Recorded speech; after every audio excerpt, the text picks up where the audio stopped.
In Java, we can achieve encapsulation by using access modifiers.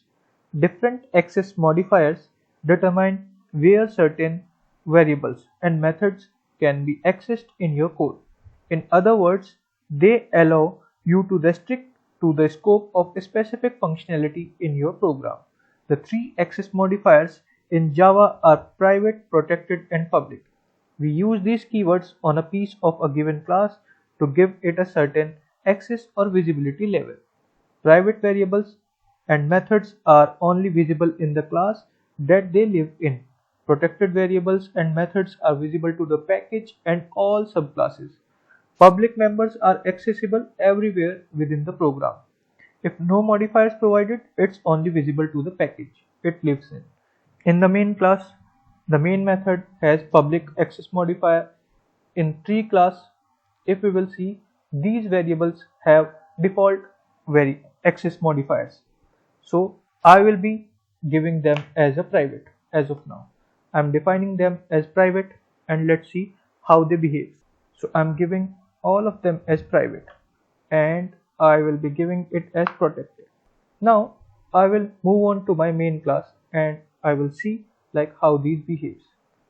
I will try to print out those variables.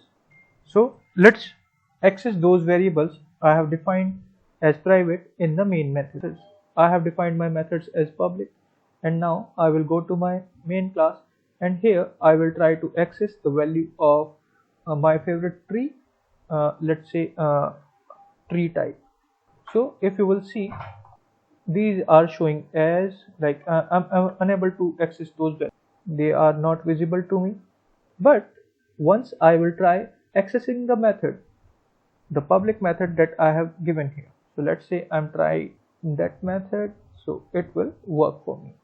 If you can see, I'm unable to access these variables because these are defined as private, so they will be accessed within this class only, but I have defined my methods as public, so that is why I'm able to access my methods. So I will try to execute my code and see how it works. So I'm changing the instance to validate my condition, so I will run it again. Looking at our main class, the method still works because we have given those the public access modifier, but we can no longer print out each attribute directly.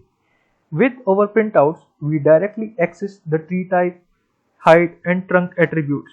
Since we have made these attributes private, this code will no longer work because we have restricted the access of these attributes to only the tree class. If we want the other classes to still have access to these attributes, we will need to create an indirect way for them to access it. This will allow us to achieve true encapsulation in our program.